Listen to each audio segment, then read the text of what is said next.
What I'm about to show you is going to make your stomach churn, like it did mine. Representative Ilhan Omar is under fire for telling the truth. People are claiming that she's an anti-Semite because of some comments she made about a pro-Israel lobby, a very powerful pro-Israel lobby that spends gobs and gobs of money on Congress in order to make sure that they get their pro-Israel agenda through. And she told the truth about them and now is completely under fire. So what happened was Representative Kevin McCarthy, he basically threatened congressional action against Ilhan Omar and Rashida Tlaib for criticism of Israel.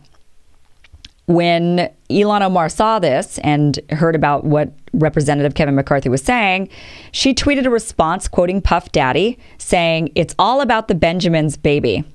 Then the editor at The Forward, which is a Jewish publication, asked Omar who she was referring to as who she was insinuating was paying off these Republican congresspeople. And she responded, AIPAC, which is the American Israel Public Affairs Committee, which is the United States' most prominent pro-Israel lobby. Since then, she is being completely drug around. People are saying that she's an anti-Semite, that these comments are unacceptable. All she did was say, "You're bought by this pro-Israel lobby," and when asked who was paying, all she said was AIPAC, and this is somehow anti-Semitic. I am not connecting the dots here. I don't understand how calling out a large lobbying group is somehow anti-Semitic. This makes absolutely no sense to me. This is similar to saying the reason why we won't go hard against Saudi Arabia is because they buy a lot of weapons from us. It's all about the Benjamins, baby. Is that now somehow anti-Muslim to say that? To say, well, you're only pro-Saudi Arabia because they're buying weapons from us and you want the money? Is that pro-Muslim? I mean, anti-Muslim? So I don't really understand how saying this organization, which is spending a lot of money in a variety of dark ways to influence Congress, I don't understand how that is somehow anti-Semitic. And she's now being called out. Nancy Pelosi, Steny Hoyer, many Democrats are calling her out. Many Republicans are calling her out. She's since had to come out and apologize. She's saying, yeah, I'm sorry for my, what I guess seemed to be insensitive anti-Semitic comments. People on Twitter are dragging her around. I mean, this is just absurd for calling out a lobbying group. And it gets worse.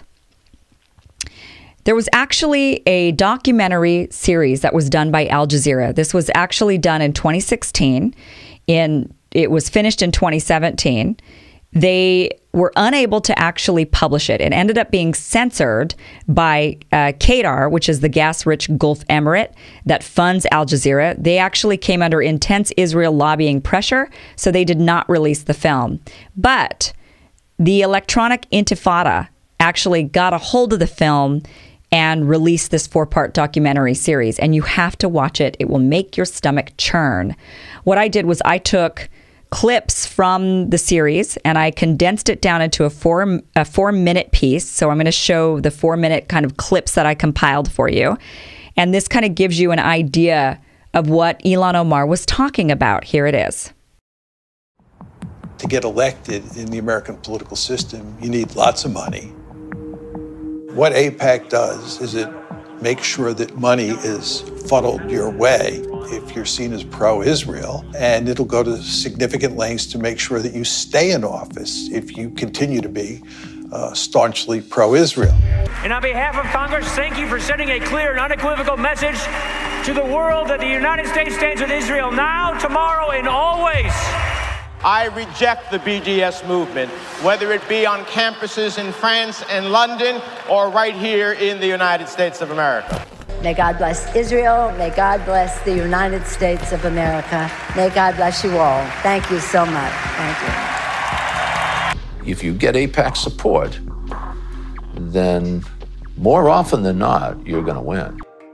Congressmen and senators don't do anything unless you pressure them. Kick the can down the road unless you pressure them. And the only way to do that is with money. Right now, our current contribution limit from any person to a candidate is $2,700. Now, that's a lot of money, you know, and that can certainly buy some gratitude with the lawmaker. But if you really want to add punch to that type of buying of favors, what you do is you get 50 or 100 people together at an event like this, all chipping in $2,700, and then you bundle it all together and hand over the total amount to the lawmaker. At that point, we're talking anywhere up to $250,000. So suddenly you've got a group of people with the same demand they want from the lawmaker handing over $250,000. That buys a lawmaker. If you wander off the reservation and you become critical of Israel, you not only will not get money, AIPAC will go to great lengths to find somebody to run against you and support that person very generously. And the end result is you're likely to lose your seat in Congress. In 2002, AIPAC was lobbying Moran to vote for the invasion of Iraq. The executive director of AIPAC said that his most important accomplishment was securing the authorization for the use of U.S. military force in Iraq. AIPAC was pushing it very hard. Why does AIPAC benefit from the United States going to war? The United States getting involved in wars in the Middle East is ultimately in Israel's interests. We don't ask a goddamn thing about the Palestinians. You know why? Because it's a tiny issue, that's why. It's a small, insignificant issue. The big issue is Iran. We want everything focused on Iran. Voice my views about the Israeli lobby, that my career would be over, and implied that it would be done through the Post. And sure enough, the Washington Post editorialized brutally. Everybody ganged up.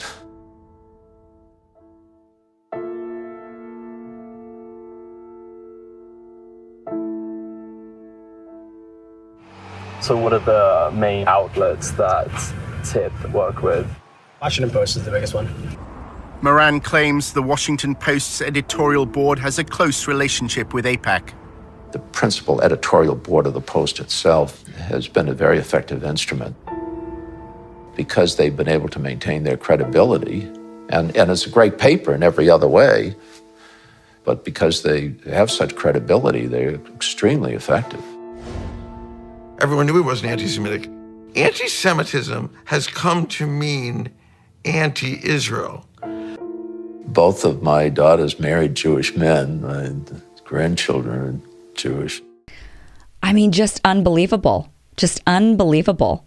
This just makes my stomach churn. The ability that they have to influence our government. And this is all lobbying groups. This isn't just AIPAC. This is all of them. This is how they do it. This is how any and all of them do it. The NRA, AIPAC, you name it. I mean, any organization, this is how they're able to influence our government. And the fact that Washington Post is in on this and and that they're marching us into wars. I mean, this is the truth. This is the truth. And it's not anti-Semitic to say the truth. The truth is the truth. And we should all be committed to the truth.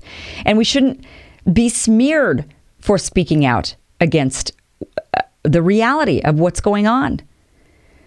So, what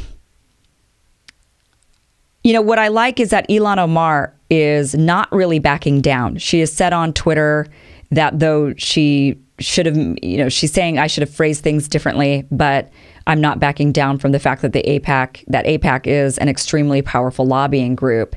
And it is. It's a very, very powerful lobbying group. And I really, you've got to watch this documentary series. It's long, each segment is about 45 minutes long and there's 4 parts to it, but it is well worth the watch. It is eye-opening. It is eye-opening just to the world of lobbying and then also to the world of how AIPAC, which is the pro-Israel lobbying group, is really encouraging us to march into these wars, which is very, very concerning considering right now all eyes are on Iran. And we're hearing about this over and over. It's all about Iran right now. And this is what they're saying in this documentary series, which was finished in 2017. This was filmed in 2016, finished in 2017. And here we are. here we are. We're still talking about Iran. So this is very scary stuff. Watch the documentary series. Good for Ilhan Omar for speaking the truth. More people should. And yeah, sickening.